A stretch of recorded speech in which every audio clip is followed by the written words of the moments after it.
Hello students, कल हमने एक क्वेश्चन किया था ट्रांसपोर्टेशन प्रॉब्लम का with the help of UV method.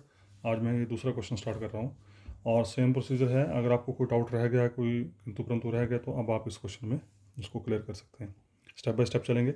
सबसे पहला स्टेप क्या था कि जो भी आपको ट्रांसपोर्टेशन प्रॉब्लम दे रखी है, जैसे यहाँ पर 27433154716 ये एक आपको प्रॉब्लम दे रखी है, इसको आपने सॉल्व करना है। तो पहला स्टेप क्या था आपका कि सबसे पहले हम क्या करते थे, उस प्रॉब्लम को with the help of Vogel's method solve करते थे।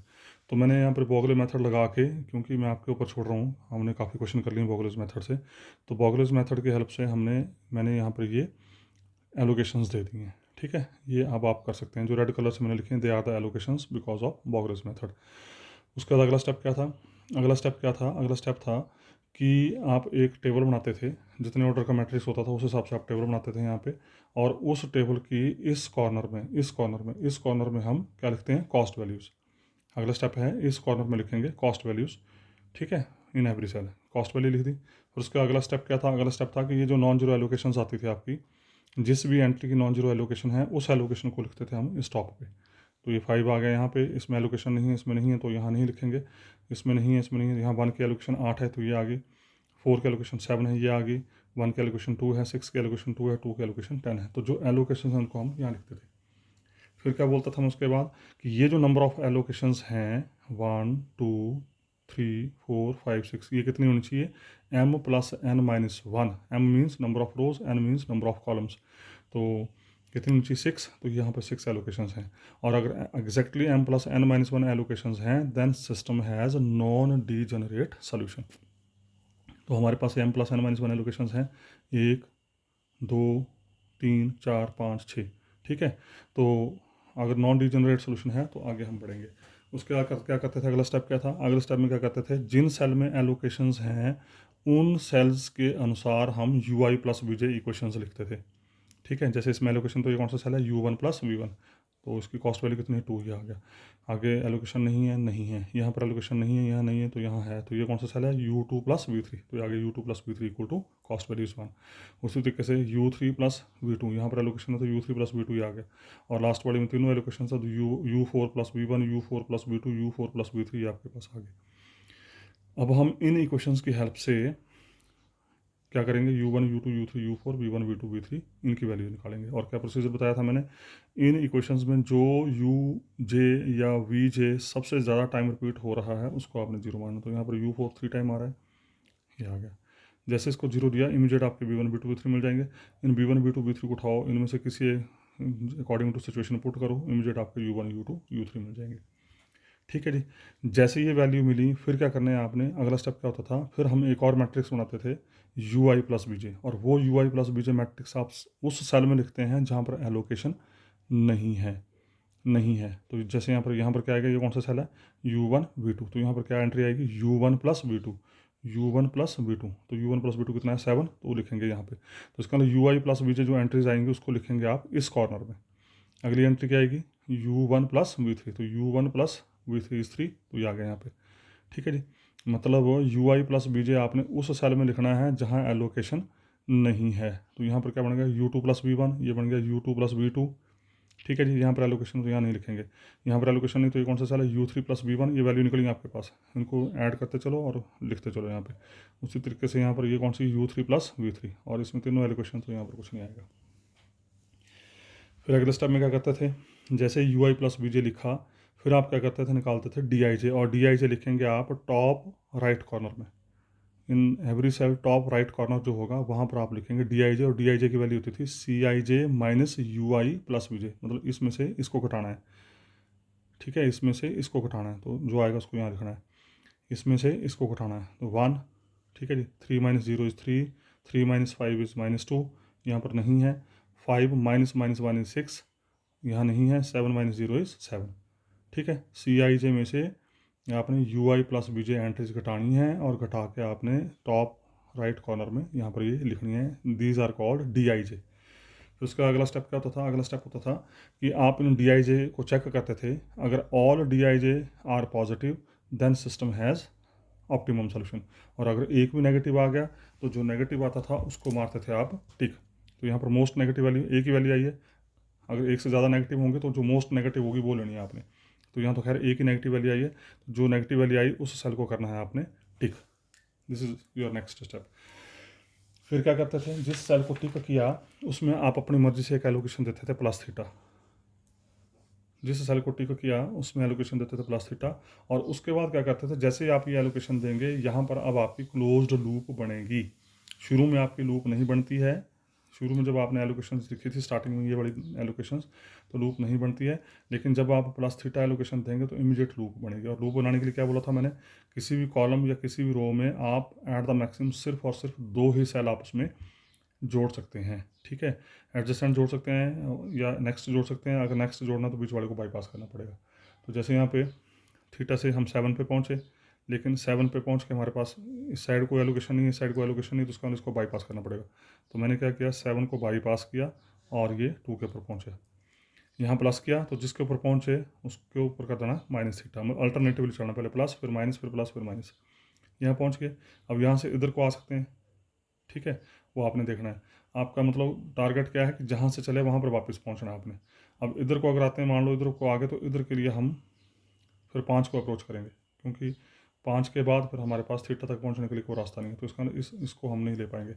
फिर हम क्या करेंगे, इससे इस साइड को आए, यहाँ पर एलोकेशन है, फिर इस रो में देखो 2 ही एलोकेशन, 2 ही सेल जुड़ रहे हैं।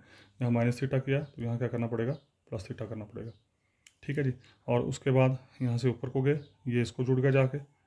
ठीक है, यहाँ प्लस थीटा किया तो यहाँ पर आ गया ये माइनस थीटा, और देखो क्लियर कट ये वापस फिर इसके पास पहुँच गया। तो अल्टीमेटली बोलने का मतलब जहाँ से चले वहीं वापस पहुँचना और लूप बननी चाहिए।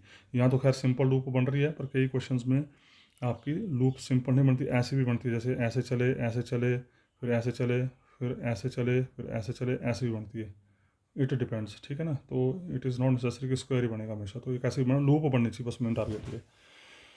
उसके बाद अगला स्टेप फिर क्या था, फिर क्या करते थे, इस लूप के दौरान जो भी ए माइनस थीटा एंट्रीज बनती थी, सिर्फ और सिर्फ ए माइनस थीटा, जो ए माइनस थीटा एंट्रीज बनती हैं उन ए माइनस थीटा में से जिसका ए लीस्ट है उसको आप जीरो पुट करते थे, और जीरो पुट करके इमीडिएट थीटा की वैल्यू निकालते थे।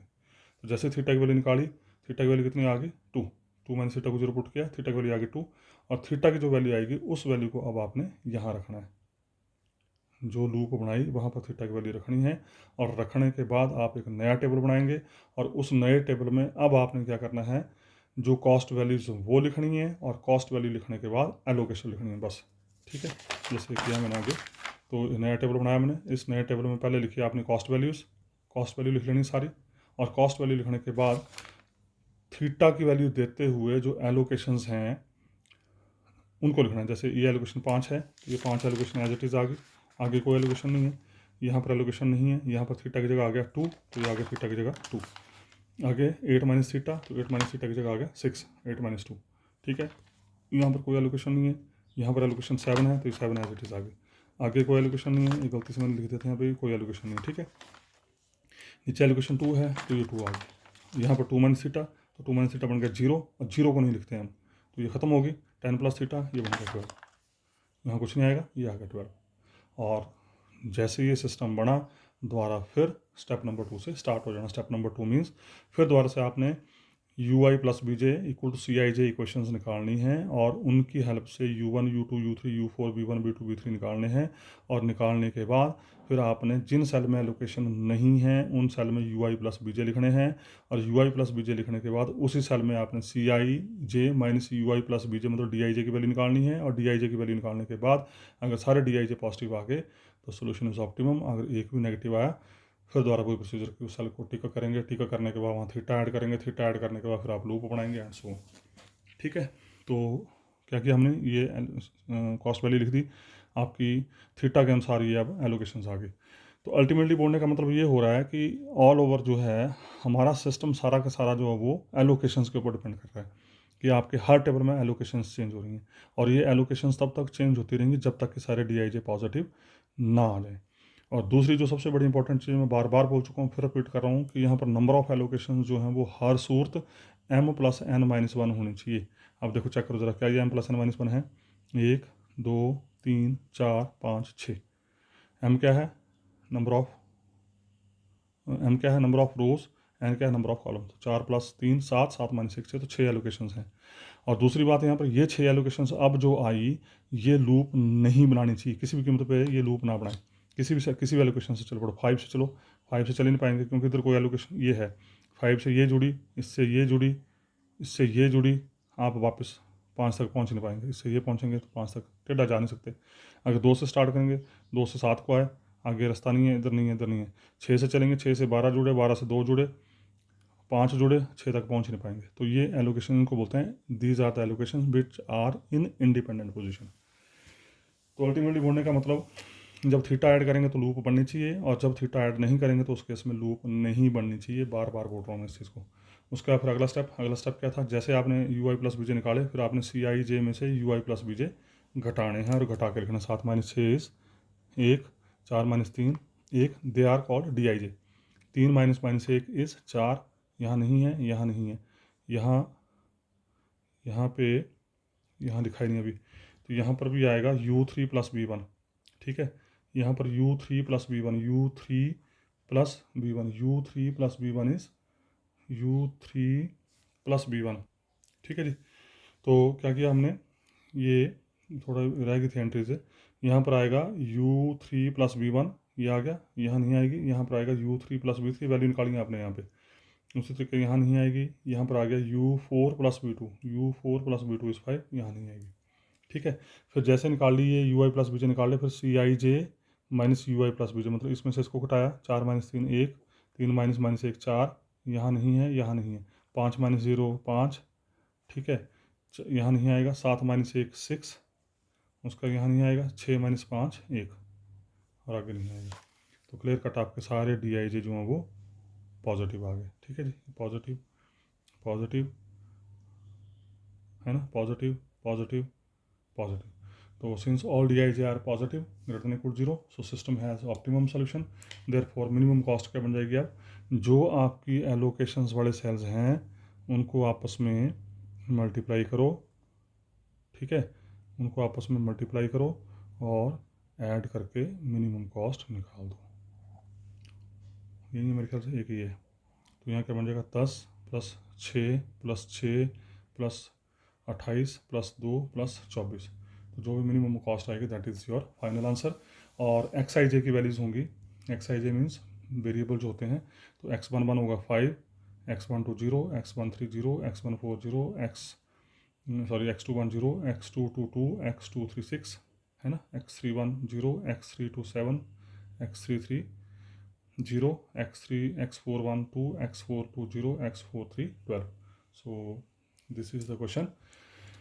और अब मैं ऐसा सोचता हूँ कि बाकी क्वेश्चंस अब आप खुद करेंगे ट्राई, इसी तरीके से करना, कोई ज़्यादा दिक्कत नहीं है। आप बार बार प्रैक्टिस करेंगे तो आपके क्वेश्चन निकल जाएंगे आराम से। ठीक है, और इसके बाद अब मैं एक क्वेश्चन आपको और कराऊंगा डीजेनरेसी का। और डीजेनरेसी में कैसे चलना है आपने, डीजेनरेसी में क्या है, कुछ भी नहीं है, एज इट इज़, ये थोड़ा सा चेंज है इसमें। डीजेनरेसी में क्या होगा कि आपके नंबर ऑफ एलोकेशन जो हैं वो m + n - 1 से कम होंगी। ठीक है, m + n - 1 से कम होंगी तो बनेगी डीजेनरेसी। तो नेक्स्ट है degeneracy in transportation. The basic solution is said to be degenerate if number of occupied cell is less than equal to m + n - 1, less than, not equal to, less than m + n - 1। तो जब आपकी number of allocation m + n - 1 से कम होंगी तो वो बनेगी degeneracy. तो इसका मतलब ये हुआ कि आपको एग्जैक्टली कितनी एलोकेशन चाहिए, m + n - 1। अगर कम पड़ेगी तो क्या करना पड़ेगा, हमारे को अपनी तरफ से वहाँ पर एलोकेशंस देनी पड़ेंगी। अब कितनी एलोकेशन देनी पड़ेंगी वो डिपेंड करेगा, जितनी कम होगी उतनी देनी पड़ेंगी। This is called degeneracy. तो पहली degeneracy at initial stage, initial stage मतलब स्टार्टिंग में, बोगले मेथड में आपको डीजेनरेसी मिलेगी। जैसे बोगले मेथड अप्लाई किया और आपको लग रहा है नंबर ऑफ एलोकेशन जो है वो m + n - 1 से कम आ रही है, तो क्या करेंगे आप, be allocate epsilon greater than 0, मतलब this is positive quantity but it is very very small, so called approaches to 0 into unoccupied cell with low cost. फिर क्या करेंगे आप अपनी तरफ से, ये हम अपनी तरफ से क्या करेंगे, उस सेल में एलोकेशन देंगे एप्सिलॉन अकॉर्डिंग टू सिचुएशन। अगर 1 होगी तो एप्सिलॉन डालेंगे, 2 होगी तो एप्सिलॉन 1 एप्सिलॉन 2 डालेंगे, 3 होगी तो एप्सिलॉन 1 एप्सिलॉन 2 एप्सिलॉन 3 डालेंगे according to situation. This epsilon is positive and it is very very very small, nearly approaches to 0 and this will not affect the system.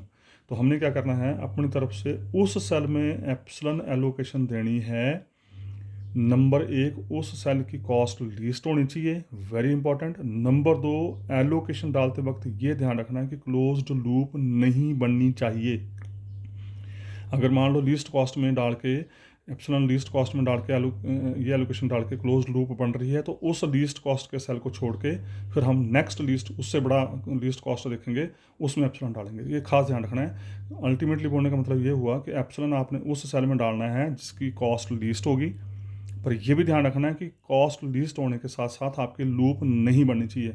अगर उस लोएस्ट कॉस्ट वाले cell में epsilon डाल के आपकी loop बन रही है तो उस सेल को छोड़ देना, तो अगला आपने फिर लोएस्ट कॉस्ट वाला देखना है, मतलब वो उससे बड़ा होगा automatically. Some time epsilon must be added in one of those occupied cell in which makes possible to find U I plus B J. और कई बार हमें ये भी ध्यान रखना पड़ता है कि यू आई प्लस बीजे नहीं निकल रहे हैं, तो उस हिसाब से भी हमें एप्सिलॉन को चॉइस करके डालना पड़ता है। फिर X I J plus epsilon, X I J minus epsilon, they are treated as X I J. तो उसका मतलब फाइनली जब भी X I J plus epsilon या X I J minus epsilon आएगा तो उसको हम एक्स आई जे ट्रीट करेंगे। क्यों? क्योंकि epsilon is very very small quantity, तो this will not affect the system. दूसरा क्या है, ये तो आई इनिशियल स्टेज पे कि जैसे बोगरेज मेथड लगाया भाई आपको पता लगा कि हाँ जी इसके पास number of allocations m plus n minus 1 से कम है। तो दूसरा क्या है, degeneracy at subsequent iteration. Iteration होता है स्टेप्स, कि जैसे आपने बोगलेज के बाद क्या किया था, हमने टेबल बनाया था, टेबल बना के फिर आपने क्या बोलते हैं एलोकेशन कॉस्ट वैल्यू लिखी, फिर एलोकेशन लिखी, एलोकेशन लिखने के बाद फिर आपने U I plus B J equations लिखी और उस टेबल को आपने सॉल्व कर दिया। और सॉल्व करने के बाद थीटा ऐड किया, थीटा ऐड करने के बाद फिर आपका नेक्स्ट टेबल बना। उस नेक्स्ट टेबल में अगर आपको लगता है कि m प्लस n माइनस 1 कम आ रहे हैं, हालांकि अभी तक हमने जो क्वेश्चन किया उसमें ऐसा कुछ नहीं आ रहा था, अगर सेकंड टेबल में थीटा ऐड करने के बाद जो आपका नेक्स्ट टेबल बनता है, अगर उस टेबल में number of allocations m plus n minus 1 से कम आ रही हैं, तो इसका मतलब आपकी फिर डीजनरेशन स्टार्ट होगी। एंड अगर डीजनरेशन आ गई तो प्रोसीजर वही रहेगा। फिर दोबारा हम क्या करेंगे, उसमें भी वही प्रोसीजर अप्लाई करेंगे जो आपने इनिशियल स्टेज वाला प्रोसीजर अप्लाई किया। मतलब जो लीस्ट कॉस्ट वाला सेल होगा उसमें आप अपनी तरफ से एक एप्सिलॉन एलोकेशंस देंगे और इस तरीके से देंगे कि लूप नहीं बननी चाहिए।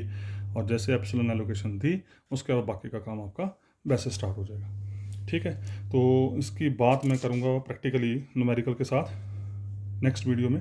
तो इसके साथ थैंक यू वेरी मच।